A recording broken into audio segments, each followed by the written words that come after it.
Hey everyone, so today I'll be reviewing the Phaiser BH-730 headphones. These are wireless Bluetooth headphones. I pretty much picked these up because I started doing a lot more running and I really don't like the over-the-ear headphones. I never really liked the look, so I thought, okay, let's try this out. These are going to be headphones that go in your ear, obviously. Um, these connect via Bluetooth as advertised. They don't have any issue with that.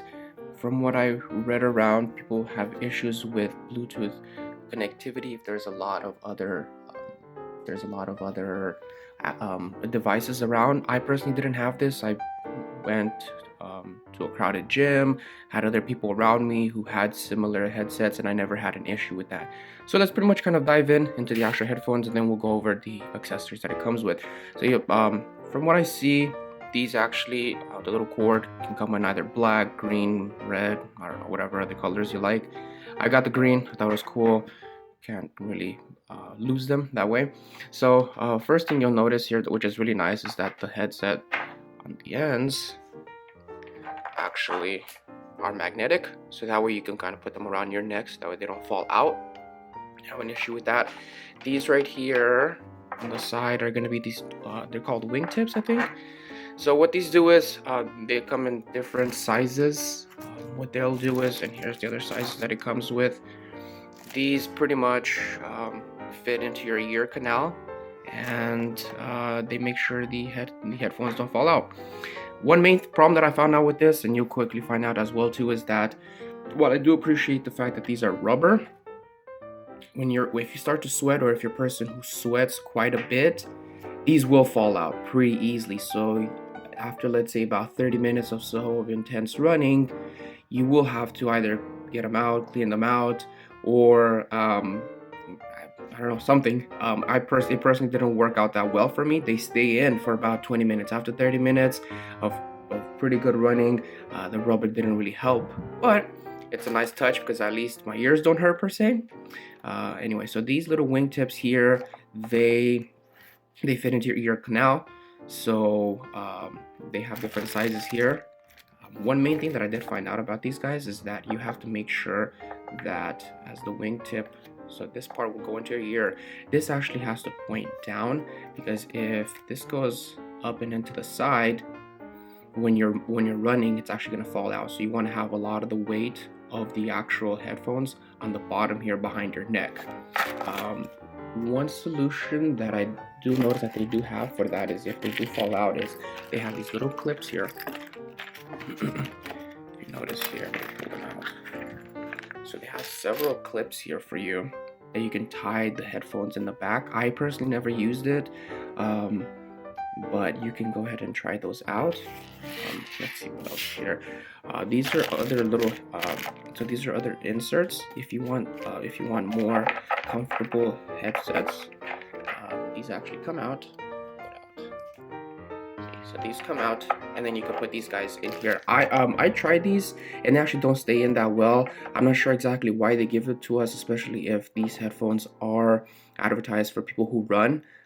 These actually fit a lot better. These little wingtips fit a lot better, and they actually stay in when you run. So these will pretty much be pretty useless to you. We also have another set of headsets here, of inserts here. These are actually a little softer, and they're used to mold around your ears. Once again, they're great if you're just walking around and not doing any activity that makes you sweat. But again, if you're sweating, these are some sort of rubber here. But if you're sweating, after about 20-30 minutes, they will fall out. I can guarantee you that. One other issue that I did have with these is that when you're running, and maybe I need to correct my running style, but when you're running, and if you do bounce, let's say on the treadmill, if you do bouncing a little bit up and down, you kind of will hear the noise distortion when it goes up and down like this. If you can kind of deal with it, what I personally did was I wore a beanie over my head, so that way these kind of stay in tight, and it seemed to work for a little while. The volume control is going to be on this guy right here. So you have it. There's a plus and minus, and there's gonna be the charge port is in the back here. In the middle, this is the power on and off. One thing that they don't tell you early on about the volume is that if you want to increase the volume, you have to actually press and hold the plus or minus button for about 2 or 3 seconds. Otherwise, you're gonna start skipping.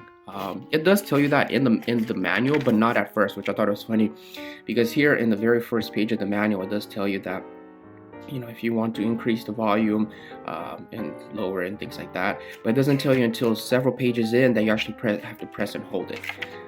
So that's kind of that.